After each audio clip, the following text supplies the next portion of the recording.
13h sur les 17 chaînes et stations de Radio Sénégal. Voici le journal. Thierno Diallo. À la une, démarrage sans problème du baccalauréat technique sur l'ensemble du territoire. Plus de 3580 candidats, parmi eux 400 composent au lycée technique Maurice Delafosse RS. Tout se déroule bien. À Médina Yoro Fula, dans le Kolda, la saison des pluies perturbe les enseignements apprentissages. Les abris provisoires ne veulent plus accueillir les élèves. Beaucoup d'entre eux ont déserté pour les travaux champêtres.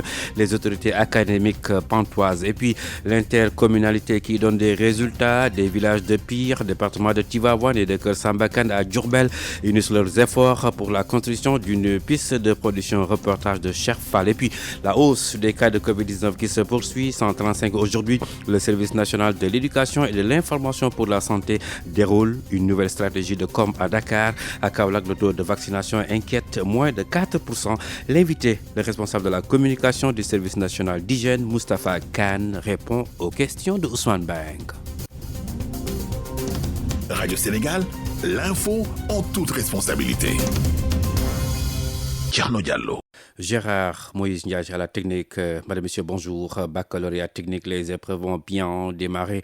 Ils sont au total 3585 candidats à composer sur l'ensemble du territoire. Au lycée technique Maurice Delafosse, 400 candidats à la recherche de leur premier diplôme universitaire et le protocole sanitaire bien en place, nous dit Lala Babi. Lycée technique de la Fosse, ce jeudi premier jour des épreuves du bac technique, les candidats sont dans les salles d'examen. Dans la cour, un dispositif de lavage des mains est mis en place, de l'eau et du gel hydroalcoolique. Le bac se déroule en période de pandémie de Covid-19. Mamadou Babacar Ndiaye est le président du jury. Ça se passe très bien. Nous n'avons pas encore rencontré de problème. Les candidats sont arrivés à l'heure. La première épreuve se déroule normalement. On a noté quand même 4 absents sur 402 candidats. Le centre, en fait, s'en est occupés et ils ont un dispositif, des gels, des masques qui sont en train de distribuer aux élèves. On a 5 jours d'épreuve, donc jeudi, vendredi, samedi, lundi, mardi. Les résultats sont attendus le week-end prochain, donc dans 8 jours. Les candidats sont devant leur copie. 2 heures après le démarrage des épreuves, certains viennent de terminer et se confient. Ça s'est très bien passé, c'était très abordable et on espère le meilleur pour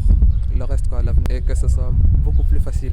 Non, j'ai pas rencontré des problèmes jusqu'à présent. On vient de faire le bac d'économie. Le sujet qui était sorti, c'était le commerce avec les inégalités et la pauvreté. Bon, c'était un peu abordable puisque avec les révisions, on l'avait préparé. Et que vous n'avez pas rencontré de problème depuis le début? Non, pas encore, puisqu'on est venu vers 7h et quelques minutes après, on a commencé. Le bac technique donne le top départ. Les candidats rencontrés sont optimistes. Merci Lala Babi. Le ministre de l'Emploi, de la formation professionnelle, de l'apprentissage et de l'insertion a visité ce matin quelques centres d'examen. Tout se passe bien selon Dame Diop qui promet de nouvelles filières l'année prochaine. Et puis à Ziguinchor, ils sont en tout 47 candidats à composer dans 2 centres. Tout se déroule également normalement, nous dit notre reporter Younous Djedjou.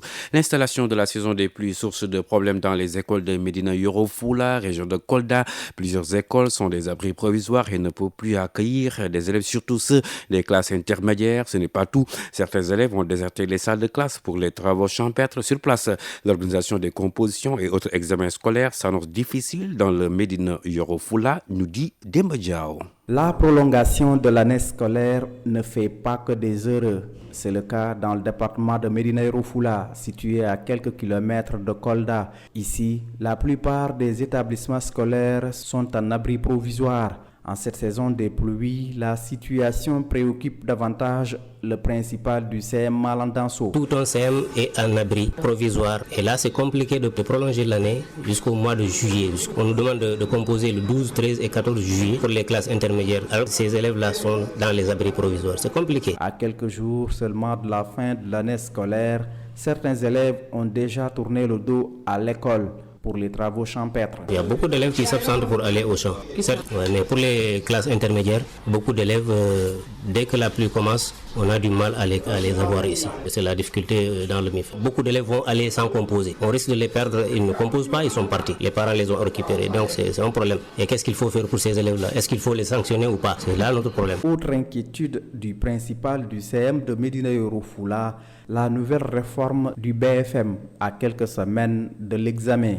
Malandanso. Pour l'examen classique, c'est un peu compliqué parce que la note nous est parvenue très récemment. Tout le long de l'année, les professeurs ont enseigné aux enfants la nouvelle réforme qui nous a été communiquée. C'est tout récemment que cette réforme a été mise de côté et on nous a demandé de reprendre l'ancien système. Et ça va créer d'autres problèmes parce que le temps est court pour encore former ces enfants-là, qui est une formation qui devait se faire tout le long de l'année. On demande aux professeurs maintenant de les former en un mois. Ça devient compliqué. L'examen du BFM est prévu cette année pour le 9 août. Kolda, Demba Diao pour Radio Sénégal. Merci Demba Diao. La région de Matam présente un peu plus de 19 200 candidats cette année aux différents examens, sécurité des épreuves, respect des mesures barrières, délocalisation de certains centres.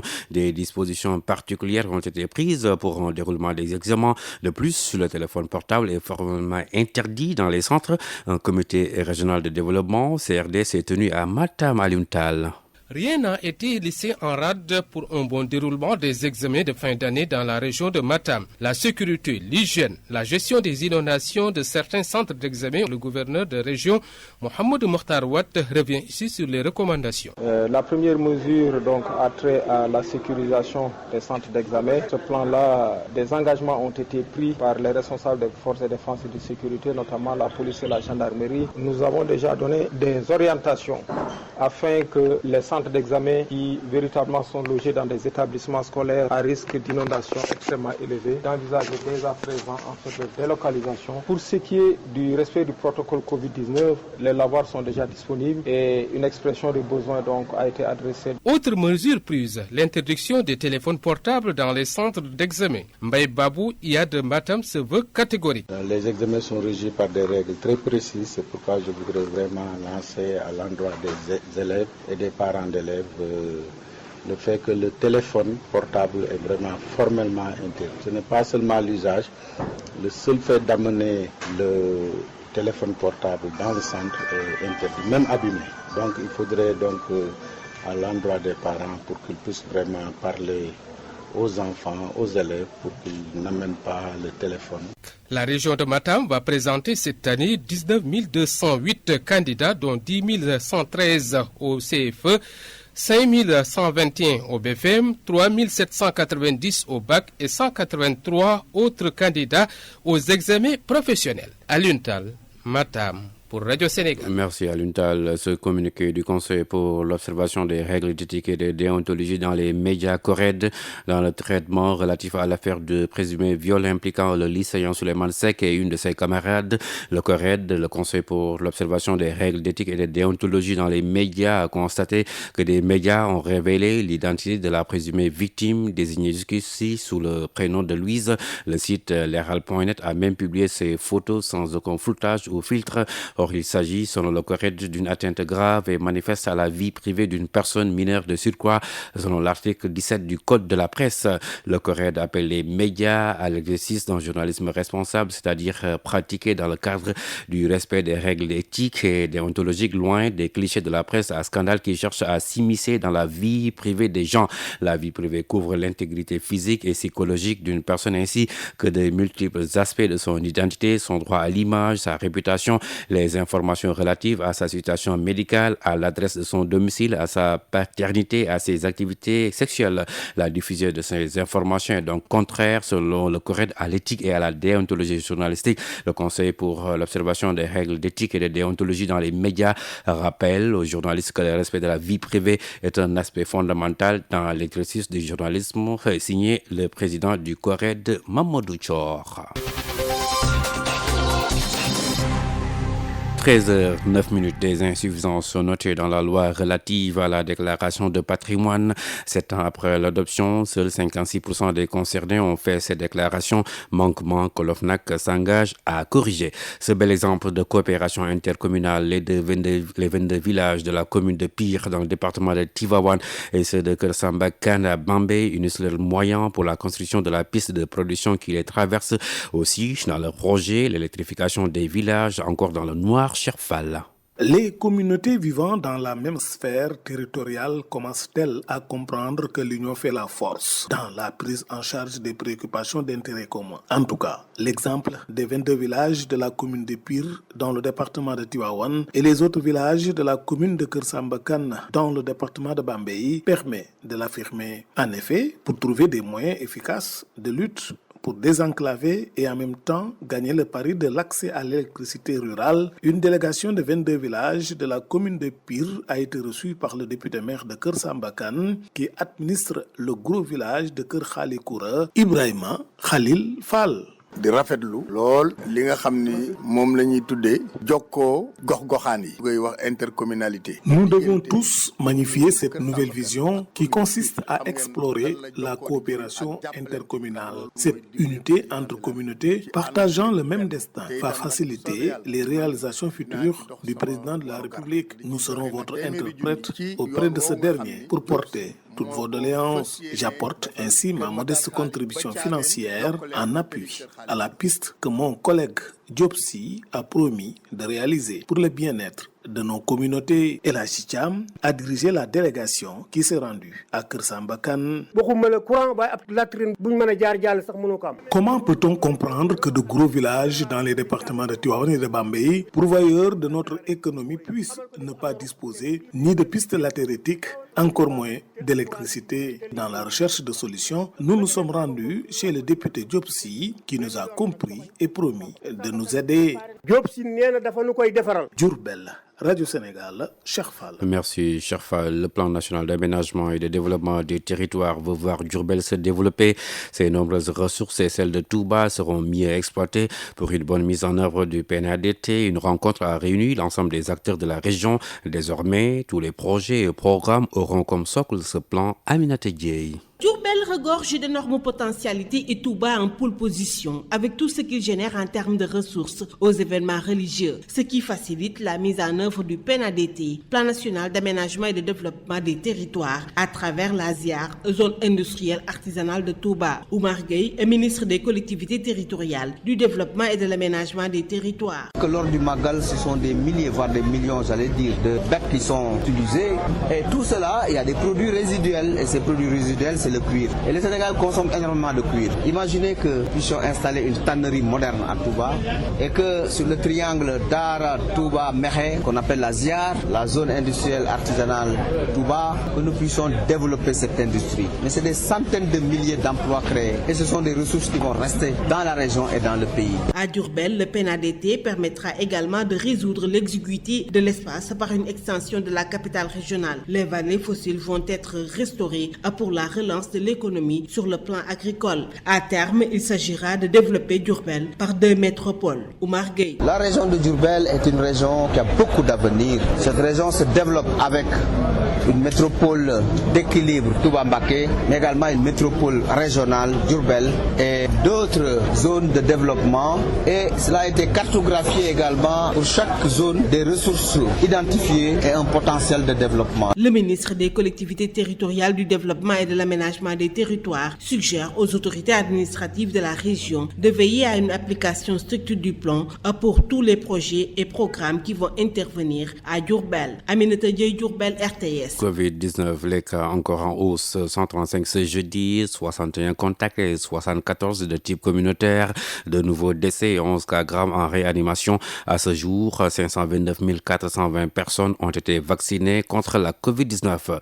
Le directeur du service national de l'éducation et de l'information pour la santé en tournée de sensibilisation à Hann Bel-Air et Hann Village, Lamine Bara Gaye démarre dans ces districts sa nouvelle stratégie de communication pour mettre fin à la recrudescence de nouveaux cas de Covid à Dakar. Le directeur du SNEPS, Lamine Bara Gaye, est joint par Biti Diawara. La région de Dakar enregistre le plus de cas, mais particulièrement ici dans la commune de Hann Bel-Air et Hann Village, où nous avons noté quelques réticences par rapport à la vaccination et aux mesures barrières. C'est ça qui justifie le choix de Hann Bel-Air, Hann Village, parce que la question de la Covid-19, la réponse, elle ne peut être que communautaire. C'est ça qui fait qu'aujourd'hui nous sommes là avec tout notre dispositif de communication, le camion, la sonorisation, les supports, mais également les acteurs communautaires que nous trouvons sur place et que nous accompagnons portent les messages pour inciter les populations à aller prendre la deuxième dose. Ceux qui ont des réticences, nous les encourageons à aller se faire vacciner parce que le ministère a mis tout le dispositif en place pour faire en sorte qu'il n'y ait pas rupture de vaccin.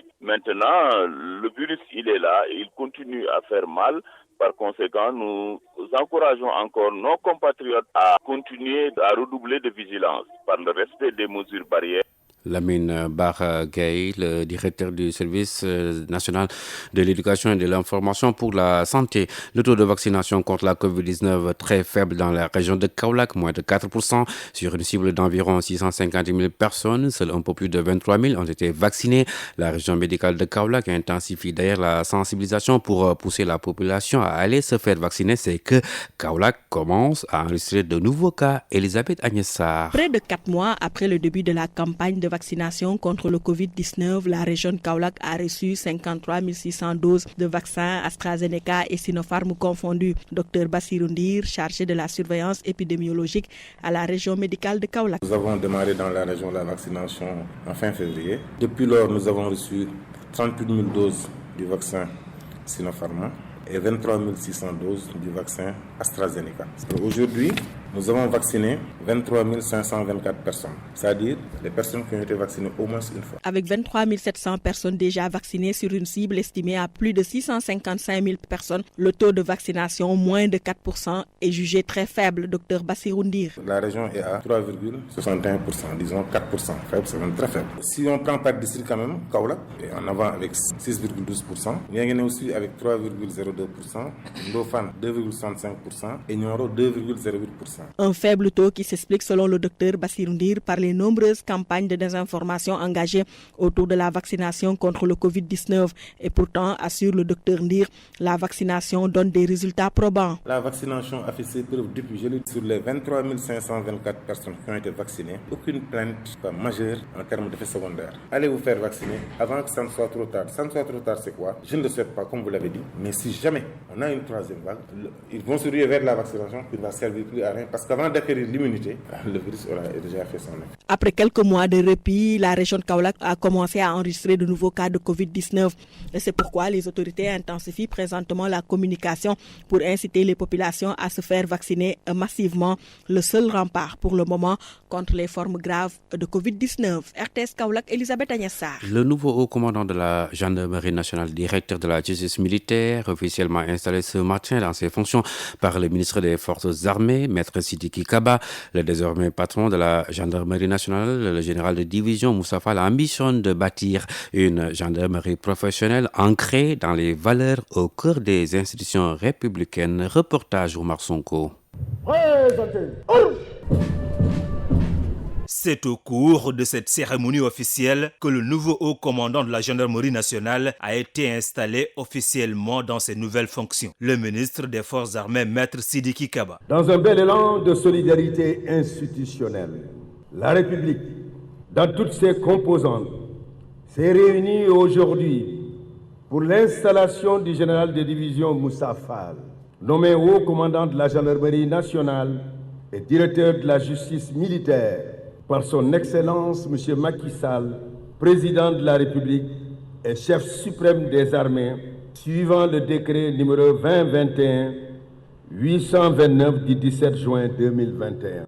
Désormais, à la tête de la gendarmerie nationale, le général de division Moussa Fall liste ici quelques-unes de ses priorités. Le renforcement de la confiance et le recul des violences ainsi que des incivilités. Ainsi, tous les échelons opérationnels devront-ils s'attaquer résolument aux violences urbaines et rurales, au vol de bétail, à la coupe illicite de bois, à l'extrémisme violent, à la criminalité transfrontalière organisée, à la cybercriminalité, au trafic de drogue et d'armes, à l'insécurité routière, mais aussi et surtout concourir à faire de notre pays un sanctuaire à l'abri de la menace terroriste. Le nouveau patron de la gendarmerie nationale a également affirmé son engagement à renforcer les capacités d'intervention de l'institution en créant d'autres unités à travers le pays.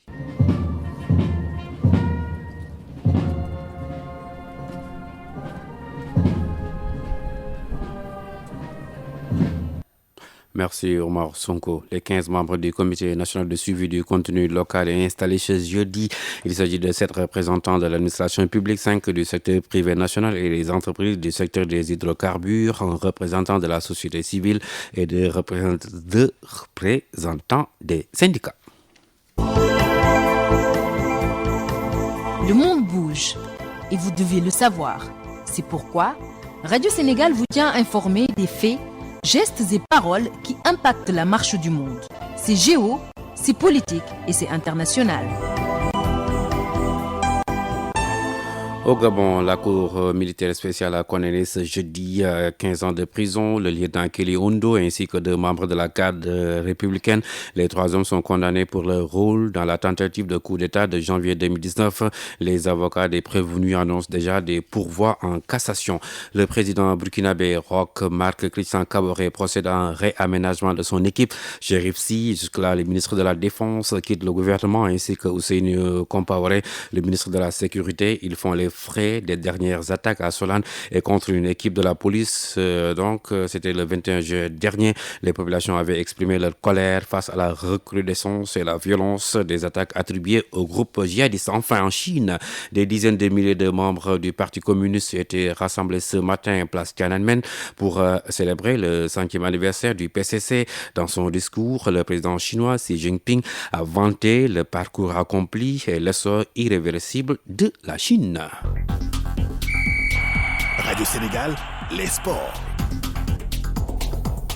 Tandara Ndiaye, bonjour. Bonjour, Tierno Diallo. Du football local pour commencer, la mise à jour du calendrier de la Ligue 1 se poursuit ce jeudi. Exact, cet après-midi à 17h, ça se passe sur la pelouse du stade Maniang Soumaré, c'est à Thiès pour le compte de la 20e journée. En retard, le CNEPS de Thiès qui reçoit la formation de l'AS Pikine, une équipe pikinoise qui est toujours deuxième du podium et les Thiessois sont 10e. Et hier, il faut le rappeler, le Giraffe de Dakar a gagné une place importante et donc il se place à la 5e en gagnant la formation de Djambar sur la marque de 2-1. Il y avait également un autre match en retard de Ligue 2 et la Linguère de Saint-Louis qui est à une victoire de la montée en Ligue 1. Les Samba Linguère ont dominé Africa Promo Foot de Thiès sur la marque de 3-0. La montée de nos équipes. Voilà, du football local, hors des terrains, et ça se place à Kaolack, la ville de Mbossé Koumba-Djiguène. Voilà, Tierno Kosso Diané qui rempile à la tête de la Ligue de Kaolack de football. Il a été réélu hier à la tête de la Ligue pour un mandat de 4 ans et c'était lors de l'Assemblée générale élective. Parmi les priorités figure la montée des équipes kaolackoises en Ligue professionnelle. Tierno Kosso Diané que je vous propose d'écouter au micro de El Hadji Kane.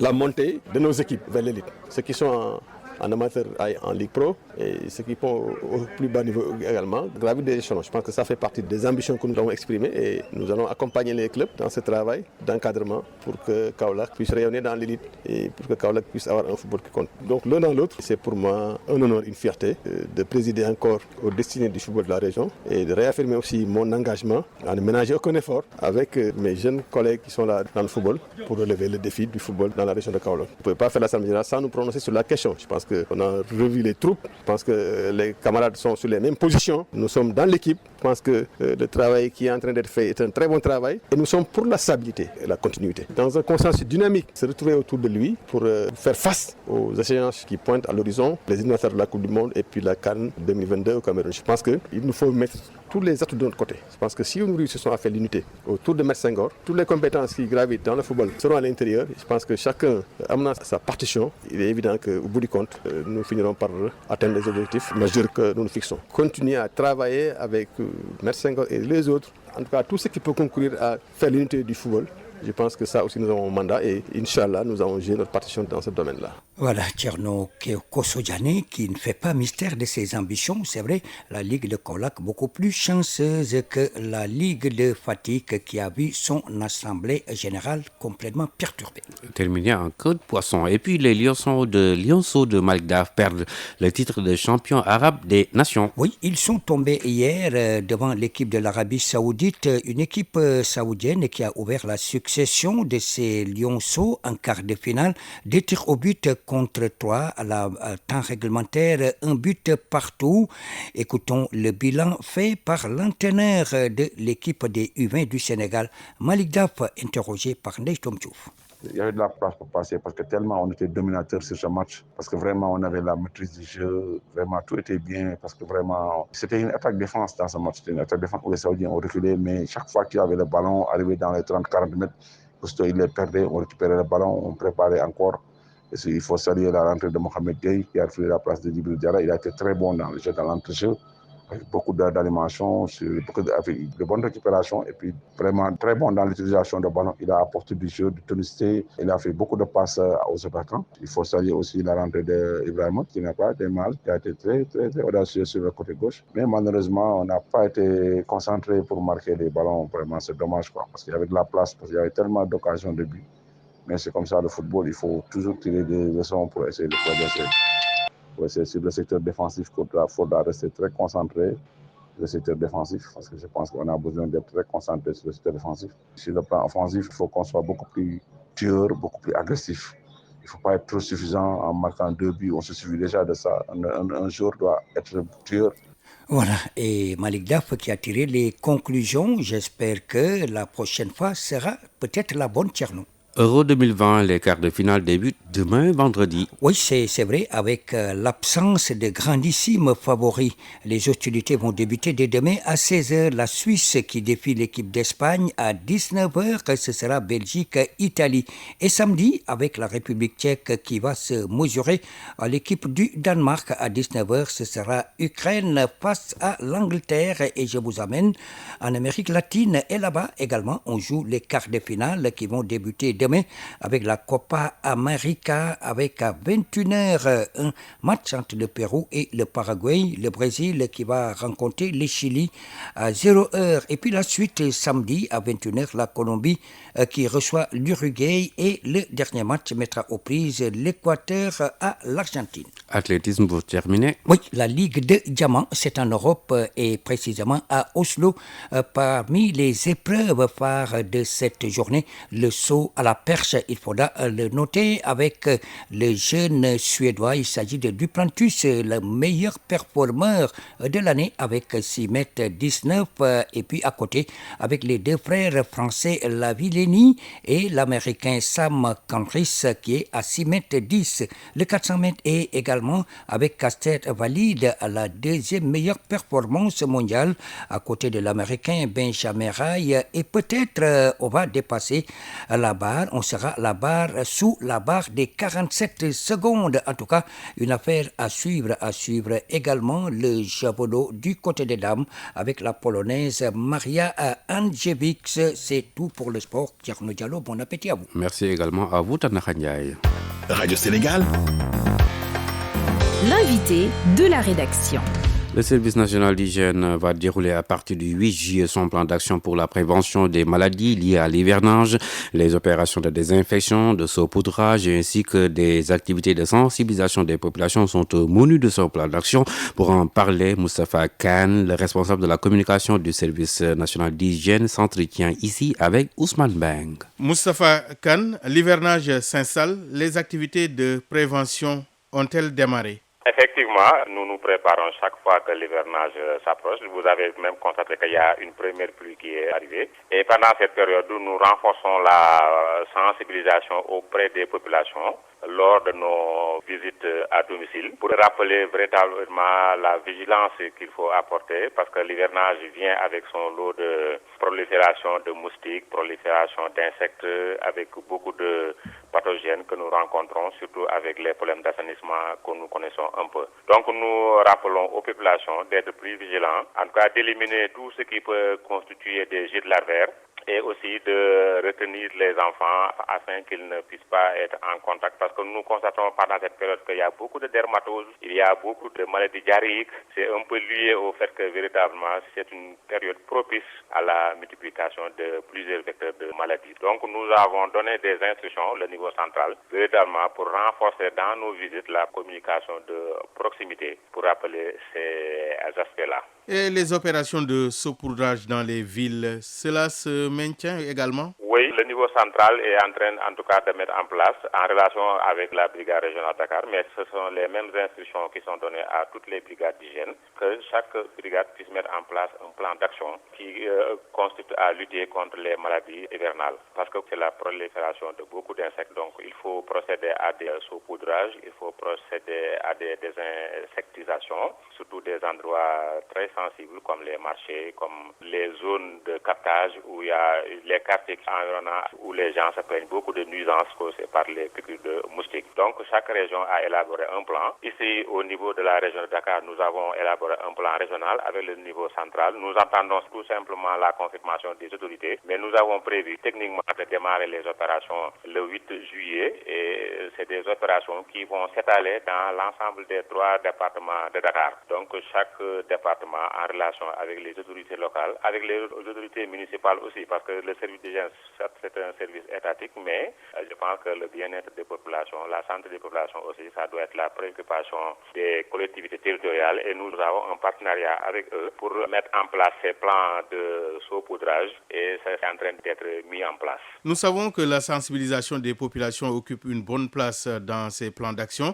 Les relais sont-ils déjà formés et opérationnels? Oui, nous avons des relais traditionnels avec qui on a l'habitude de travailler. D'ailleurs, on n'a même plus besoin de les former, il suffit simplement de les orienter un peu pour qu'ils puissent nous accompagner, pour qu'on puisse en tout cas dérouler dans le vaste réseau communautaire que nous avons dans les quartiers, que nous puissions en tout cas avec eux rappeler par rapport au budget de corps. Et nous sommes en relation aussi avec les districts sanitaires, parce que aussi nous travaillons sous la supervision technique de la région médicale. Nous travaillons avec les districts sanitaires et chaque district a un réseau de relais polyvalents qui travaille avec la sous-brigade d'hygiène qui est dans la zone. Véritablement, le partenariat est tellement huilé que ces aspects, nous ne faisons que le rappeler à renforcer les activités traditionnelles. Nous rappelons que la COVID est toujours là, qu'il faut maintenir les mesures barrières, être vigilant et sensibiliser véritablement tous les ASC, tous les groupements de femmes. Et en parlant spécifiquement du paludisme, vous avez lancé récemment l'opération Fagaru. Qu'en est-il exactement? Nous travaillons aussi en collaboration avec le PNLP, le Programme national de lutte contre le paludisme. Il y a des programmes d'aspersion intradomiciliaire dans certains districts. Mais ici à Dakar, le plan Fagaru, on avait constaté que les gens déposaient énormément de gravats dans les rues et ruelles et ça entrave la circulation de l'eau, des précipitations, de telle sorte que ça pouvait être des gîtes larvaires. Et nous avons renforcé les activités pour contrôler le dépôt de gravats, en tout cas faire en sorte qu'on ne puisse pas déposer quelque chose dans la voie publique qui puisse être des obstacles pour une bonne circulation de l'eau, parce que souvent c'est ça qui constitue le problème. Moustapha Kane, merci. Je rappelle que vous êtes responsable de la communication au service d'hygiène. C'est nous qui vous remercions. Radio Sénégal, la revue de presse.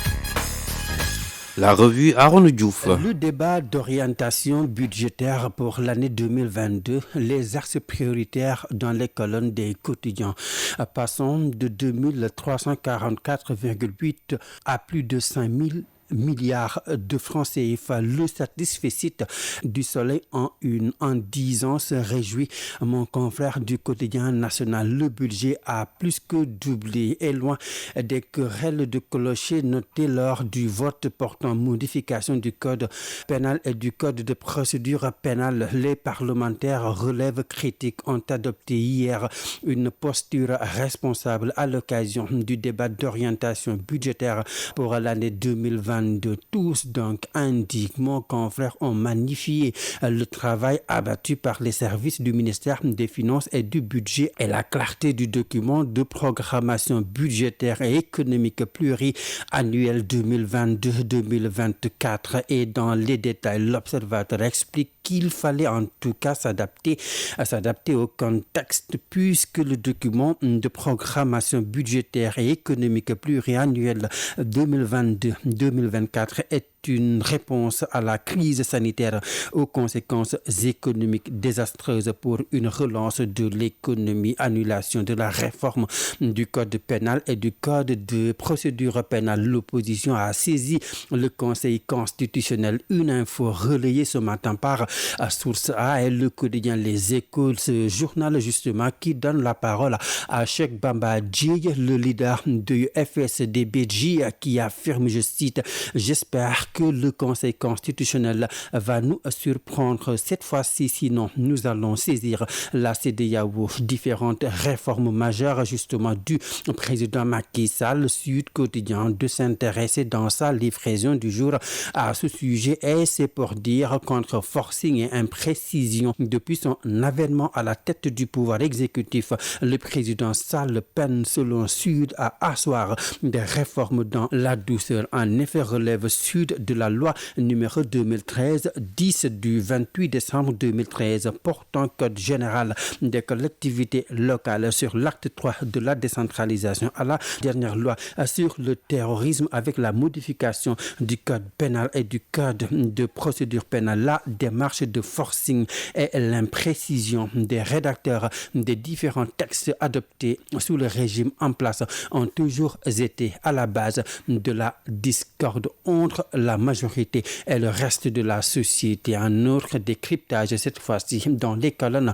de Enquête Quotidien. Macky Sall, les terroirs au cœur, Conseil des ministres décentralisé, liste Mahfouz Ngom du journal Tournées économiques, Tournées agricoles. Le chef de l'État cultive, selon mon confrère, une certaine proximité avec le monde rural et le pays profond depuis son accession au pouvoir en mars 2012. Du coup, s'il y a une expression chère aux sportifs qui prend tout son sens chez Macky Sall, c'est mouiller le maillot mieux. À travers ces initiatives, il entretient l'image d'un homme de terroir loin du microcosme politico-médiatique de la capitale. Rappel de la principale info du jour, démarrage sans problème du baccalauréat technique sur l'ensemble du territoire. Plus de 3580 candidats, parmi eux 400 composent au lycée technique Maurice Delafosse, RAS. Tout se déroule bien. Journal réalisé par Papa Malick Ndao, Mohamed Khadafi Diakhaté à la technique, Gérard Moïse Ndiaye, Marie-Claire Sène au CEDEM, Ousmane Diop, coordination Aaron Gaye, Demba Malik Mbodj. Merci d'avoir suivi.